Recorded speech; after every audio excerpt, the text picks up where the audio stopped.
Hey everyone, CPO here, and in this video I'm going to be going through the process of a leak down test or a cylinder leakage test, and this will be on my 2019 Golf R. So first of all, let me tell you, the engine needs to be at operating temperature, so warm, and then you're going to pull all the spark plugs. So I guess the first question is, why do a leak down test? And the answer is, for me right now, it's just to get a sense of my engine's condition at present. I have a turbo upgrade coming in my future. I'm going to be pushing the car harder and harder, and I want to make sure it's healthy before I start that process. If I have a problem, I'd rather know it now than before I give it even more power.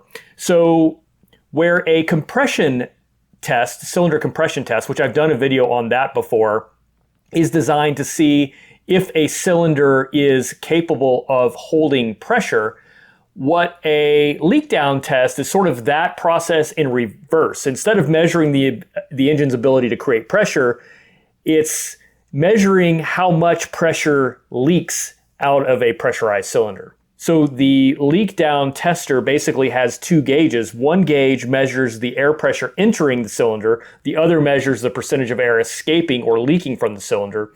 And if you have a lot of leakage, you might have an engine problem or a head gasket problem or a cracked head or something like that. So that's why we do that. So you need an air source that can do 100 PSI. This is the tester I'm using. This is from Lang Tools, and it turns out, I found this out on Facebook from one of the people who commented on a picture I posted, that Lang Tools actually makes the leak down tester that is rebranded by Snap-on Tools. So if you have a Snap-on, you also have a Lang. So for each test, you need to make sure that the cylinder you're testing is at top dead center. I'm going to use a non-conventional method for getting the vehicle to top dead center and then how to figure out when it is there. To figure out when it is there, I'm using a chopstick. The non-conventional way of getting it to top dead center is going to be by pulling up on the serpentine belt. So normally what you do is rotate the engine in a clockwise direction for most cases, particularly in this case, and you would do that using the crank bolt. In order to get to the crank bolt, you need to get underneath the vehicle, and normally it's accessible from underneath. But in this 2019 Golf R, there's actually a washer fluid reservoir in the way. So I would have to pull the wheel well, pull the liner, pull the reservoir, and then I can get to the crank bolt. So rather than doing all that, I was looking for alternative solutions, and somebody in one of the Facebook groups was cool enough to say, hey, I've done this and it worked. And so I had to try it, and yes, indeed, it does work. You can pull up on that serpentine belt by hand. So what I do is I put the chopstick in, and then I pull the serpentine belt until it looks like that chopstick pauses at the top of that movement, top dead center. On this engine, cylinders 1 and 4 are going to be at top dead center at the same time, and cylinder 2 and 3 are going to be at top dead center at the same time. So you can get 1 and 4 to TDC and then do both of those and then rotate the crank to get 2 and 3 to TDC and then do both of those. So there are 4 strokes in a 4-stroke engine, which is why they call it a 4-stroke engine. You have the intake, you have the compression, you have the combustion or power, and then you have the exhaust. So TDC, top dead center of the piston, occurs twice during those 4 strokes, and consequently BDC or bottom dead center occurs twice.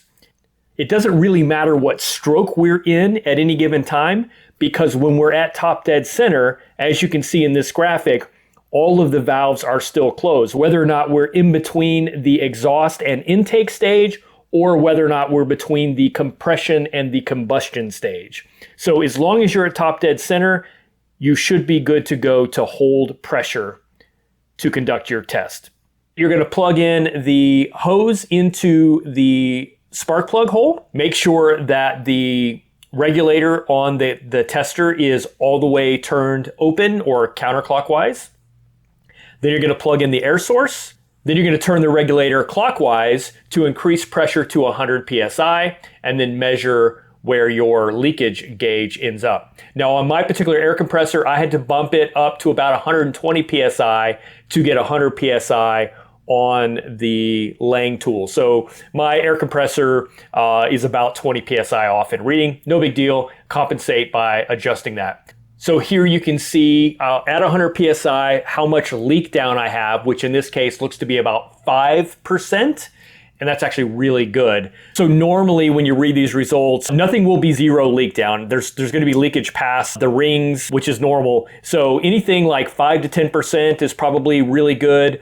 10 to 20% is still okay. Past that, there might be something that you need to look for to see if you have any problems. So while the method I'm showing you in this video will work with pretty much any dual gauge leak down tester, there is another method that is actually primarily used for the Lang style / snap-on style testers, and that is to pressurize the tester first before you connect it to the cylinder. You insert the hose into the cylinder at the spark plug threads, but don't connect it yet to the tester. Then connect the tester to your air source and use the regulator to move the needle all the way to where it's at 0 on the right gauge or set. That's what that's designed to do. Then when you connect the cylinder hose to the tester, it will show you the leak down percentage. It's basically the same information. It's just getting to it a different way. Instead of slowly ramping up the pressure in the cylinder, you're instantly applying the pressure in the cylinder. The downside with that method is if you throw 100 psi into a cylinder in one shot, your chances of pushing that cylinder back down from top dead center are pretty good. So don't be surprised in using this method if you don't open up the valves a little bit by pushing that cylinder down. So I think it's probably better just to slowly ramp up the pressure, and then you can monitor and make sure everything's looking good as you do it, whereas this method is sort of an instant on or off. The benefit of this is once you set your tester pressure, then you can move from cylinder to cylinder without having to mess with the regulator. Anyway, just wanted to make sure you had that bit of information because this second method does exist. Where is air leaking from? So there's basically 4 places that you're going to lose air from. And I will say the piston rings, first off, is the normal place that you would lose a little bit of air from. In fact, if you pressurize the cylinder and then listen through the dipstick tube, you will hear air inside that dipstick tube. And that's normal. That's a little bit of air passing past your rings. However, if you pull your coolant reservoir and you see bubbles or have air in that, that's indicative of a head gasket problem or perhaps a cracked cylinder head. That's a bad thing. The other 2 places that you would hear is through the intake or the exhaust valves. We put this to top dead center, it should close those valves. But if you have air whistling through the exhaust, you might have an exhaust valve issue. If you have air whistling through the intake side of things, then you might have an intake valve issue. All right, so once we've tested cylinder 1, like I said, we can move to cylinder 4 because that one is already still at top dead center because they're linked in the same stroke. And basically, I'm just going to repeat this test. What I'm also looking for, besides just individual cylinder leakage, I'm looking for consistency across the board. So if they're all fairly consistent, and mine are all within a couple of %, then you're good to go. But if you have one that's like outside of the range of the others, then you might look at a problem there. So once I've done that, I'm going to go ahead and drop the chopstick into cylinder 2 or 3. It doesn't matter, they're the same stroke. And then pull up on that belt and move that to top dead center. Again, I'm looking for the pause as that chopstick reaches the top of the stroke.